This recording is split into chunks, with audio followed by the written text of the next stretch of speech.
Hello friends, இந்த வீடியோவில் என்னென்னு பார்த்தோம்னா நம்ம சிஎஸ்கேயும் எஸ்ஆர்ஹெச் முதல் மேட்சை பற்றி தாங்க பார்க்க போகிறோம். உங்களுக்கு சிஎஸ்கே பிடிக்கும்னா லைக் பண்ணுங்கள், சப்ஸ்கிரைப் பண்ணுங்கள், பெல் ஐக்கானை கிளிக் பண்ணுங்கள். நேற்று நடந்த எஸ்ஆர்எஸ் மேட்ச்சில் டாஸ் வின் பண்ணி பவுல் சூஸ் பண்ண எஸ்ஆர்ஹெச் ஃபஸ்ட்டு சிஎஸ்கே பேட்டிங் ஆடினாங்க. ருத்ராஜ் 98, சிவம் தூபே 39. பரவாயில்லைங்க, நேற்று சிஎஸ்கே நல்லா தான் விளாண்டாங்க. நம்ம டேரி மிச்சல் அவர் என்ன பண்ணார், அவர் பங்குக்கு 50 ரன் அடித்தாப்புல.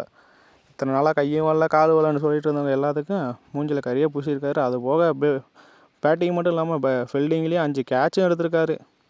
எதிர்த்தான எஸ்ஆர்ஹெச் பேட்டர்ஸு ரொம்ப இதாக எஸ்ஆர்ஹெச் பேட்டிங் ஆட நம்ம சிஎஸ்கே வீரர்கள் பந்து போட துஷாந்த் தேஷ்பாண்டே பவர் பிளேயில் பரவாயில்லைங்க. இந்த தடவை 3 விக்கெட் வாங்கியிருக்காருங்க. எப்பயும் அடி பொலன்னு பொழப்பாங்க. பரவாயில்ல, இந்த சீசனாகவே நல்லாவே போட்டுட்ருக்காரு. அது மட்டும் இல்லாமல் அடுத்தடுத்த விக்கெட்டுகளை இழந்துட்டாங்க. இதில் டேரல் மிச்சல் 5 கேட்ச் பிடிச்சிருக்காருங்க. அது மட்டும் இல்லாமல் இந்த போட்டிக்கு முன்னாடி சிஎஸ்கே 6வது இடத்துல இருந்தாங்க. நம்ம தலைமை பேட் கமெண்ட் செய்த காரணத்தினால இந்த தடவை எதுக்காக ஃபஸ்ட்டு பேட்டிங் எடுக்கலை, பவுலிங் எடுத்தாங்கன்னு தெரியலைங்க.